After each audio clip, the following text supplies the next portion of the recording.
Donald Trump white হাউসে ফিরে এসেছেন।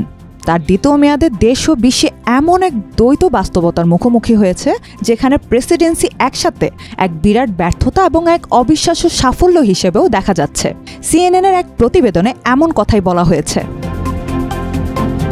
ট্রাম্পের দ্বিতীয় মেয়াদ শুরু হয়েছে রাজনৈতিক ঝড়ঝাপটার মধ্য দিয়ে। প্রশাসনিক অব্যবস্থাপনা, আন্তর্জাতিক কূটনৈতিক উত্তেজনা ও আর্থিক অনিশ্চয়তা যেন নতুন সরকারের নিত্যদিনের গল্প। একদিকে পেন্টাগন নেতৃত্বে অনভিজ্ঞতা ও বিভ্রান্তকর সামরিক সিদ্ধান্ত, অন্যদিকে বাণিজ্য যুদ্ধ, ফেডারেল রিজার্ভের বিরুদ্ধে হুমকি। সব মিলিয়ে পরিস্থিতি যেন নিয়ন্ত্রণের বাইরে। রক্ষণশীল কলামিস্ট জর্জ উইল বলেন, এই প্রেসিডেন্ট বিশৃঙ্খলা ভালোবাসেন, কারণ বিশৃঙ্খলার মধ্যে নিয়ম ভাঙা যায়। নাম প্রকাশে অনিচ্ছুক হোয়াইট হাউসের এক কর্মকর্তা বলেন, ট্রাম্প যত বেশি সময় ক্ষমতায় থাকবে বিশৃঙ্খলা তত বাড়বে।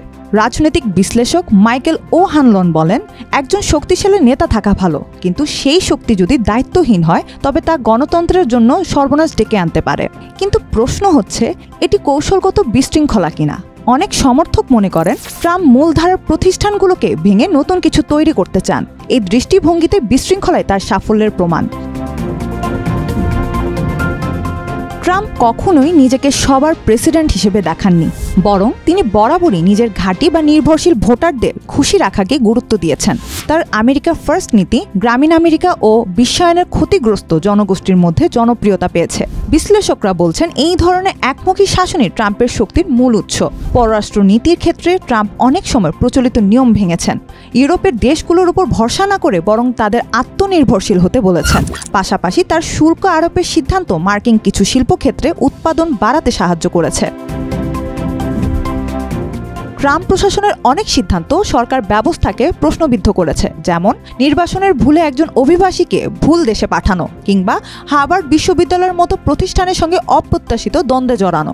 এসব ঘটনায় সরকারের দক্ষতা নিয়ে অনেকে সন্দেহ প্রকাশ করেছেন। তবে ট্রাম্পের সমর্থকদের চোখে এই ঘটনাগুলো একেবারে ভিন্নভাবে ধরা পড়ে। তাদের মতে এটা মূলত অভিজাত বা প্রতিষ্ঠিত ক্ষমতার কেন্দ্রগুলোর বিরুদ্ধে ট্রাম্পের এক ধরনের বিদ্রোহ, আর এই বিদ্রোহের মনোভাবই তাদের কাছে ট্রাম্পের মূল আকর্ষণ। নিউ ইয়র্ক টাইমসের বিশ্লেষক ডেভিড ব্রুকস বলছেন, ট্রাম্পের জনপ্রিয়তা তার নীতিমালায় নয়, তার বিদ্রোহী মনোভাবেই নিহিত।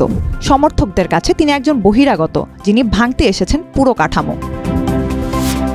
ডোনাল্ড ট্রাম্পের শাসন আমলে হোয়াইট হাউস একাধিক আইনি বিতর্ক এবং চ্যালেঞ্জের মুখে পড়েছে। নির্বাহী আদেশের মাধ্যমে নানা সিদ্ধান্ত, বিতর্কিত বহিষ্কার, এমনকি ইলন মাস্কের মতো ব্যক্তিকে ক্ষমতার কেন্দ্রে নিয়ে আসার সিদ্ধান্ত।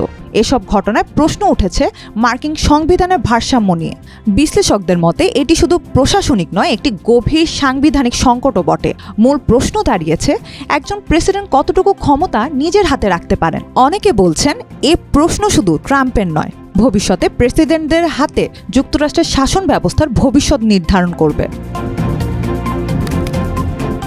ডোনাল্ড ট্রাম্পের দ্বিতীয় মেয়াদ আমেরিকাকে এমন এক পরিস্থিতিতে নিয়ে এসেছে যেখানে সত্য, তথ্য এবং সাফল্যের সংজ্ঞা ভিন্ন ভিন্ন অংশের মানুষের কাছে আলাদা।